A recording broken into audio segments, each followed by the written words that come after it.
शरद पवार और अजीत पवार में राजकारण को लेकर टकराव चल रहा है, क्या कहेंगे? नहीं, मुझे बिल्कुल पसंद नहीं है। पवार साहब सीनियर लीडर हैं, अजीत साहब जो हैं उनके भतीजे हैं। बहुत अच्छी आपसी भाईचारगी थी, कुछ वजूहात क्या आ गई भागी। मैं दुआ करता हूँ कि दोनों ये परिवार एक हो जाए और एक होकर इलेक्शन लड़े। समाजवादी लोकसभा की कितनी सीट यहाँ पर डिमांड करेंगे महाराष्ट्र? देखिए, हमारी बात हुई थी श्री अखिलेश यादव जी से कि महाराष्ट्र में 2 सीटें हमको लड़ना चाहिए। तो मैं अभी सर्वे कर रहा हूँ कि हमें 2 सीटें लड़ना चाहिए नहीं लड़ना चाहिए, और इलेक्शन में बहुत पैसा खर्च होता है। 2 सीट तो प्रस्ताव आपने महाविकास आघाड़ी के सामने मैंने वहाँ दिल्ली में उन्होंने रखा है।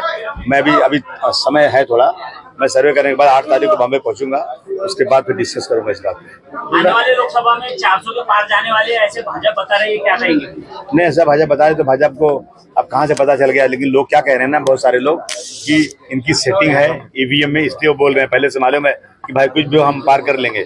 तो अगर ऐसा लगता है कि 400 के पार जाएंगे तो मेरा भाजपा के लीडरों से ये मेरा निवेदन है कि आप एक बार ना बड़ा दिल करके ना ईवीएम को फेंक दीजिए उठा करके, और जो है इस पे ईवीएम से इलेक्शन मत करिए।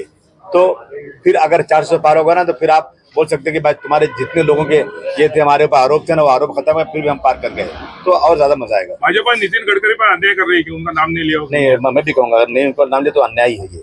नितिन गडकरी साहब बहुत अच्छे नेता हैं, बहुत ही दूरअंदेश आदमी है, बहुत अच्छा काम उन्होंने किया है। हालांकि मेरा बीजेपी से कोई लेना देना नहीं है, लेकिन मैं जानता हूँ कि वो आदमी सांप्रदायिक नहीं है, वो हर धर्म के लोगों को साथ लेके चलते हैं। मैं समझता हूँ कि बीजेपी के लोगों को, इतने बड़े नेता को पार्टी टिकट देना चाहिए और उनको आगे बढ़ाना चाहिए। मुस्लिम आरक्षण के लिए समाजवादी पार्टी आक्रामक क्यों नहीं है? आक्रामक होगी तो जेल भेज देंगे, कई लोगों को गोली मार देंगे। हम वो कत्ल भी करते हैं तो चर्चा नहीं होता, हम वहाँ भी भरते हैं तो हो जाते हैं बदनाम। अगर हमने जिस तरह से बीजेपी ये मराठा आरक्षण के लिए लोगों ने सड़क पर उतरे हैं और हम इस तरह करते हैं ना, तो मेरे कई सौ लड़के मार दिए जाते हैं, कई सौ लोग जेल चले जाते हैं। मनोज जरंगे के ओबीसी आरक्षण के लिए आप सहमत है क्या? नहीं, मैं उनके आरक्षण के लिए पूरा सहमत हूँ, परंतु ओबीसी का कोटे में से आरक्षण नहीं देना चाहिए। नितिन गडकरी का नाम नहीं आने की वजह से साजिश है क्या अमित शाह और इनकी पंतप्रधान? मुझे नहीं मालूम टिकट कौन बांटता है, कौन वहाँ उनके यहाँ कौन है जो आइडियोलॉजी बनाता है,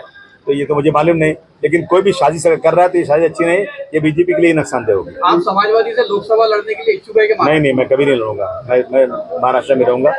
मैं महाराष्ट्र से मोहब्बत करता हूँ, लव करता हूँ, इसलिए मैं महाराष्ट्र में रह करके निचले सब तबके से लोगों से मिल करके, पुलिस से, कलेक्टर से, यहाँ मेरी हमेशा मुलाकात हो सकती है। हाउस में बुला सकता हूँ उनको मैं एज ए विधायक एमएलए, तो एमएलए ज्यादा मेरे लिए अहमियत रखता है। महाराष्ट्र के जो राजकारण है, जो गलियारे में जो इस तरह की कोशिशें कर रही है, तो वोटरों को आप क्या अपील करेंगे?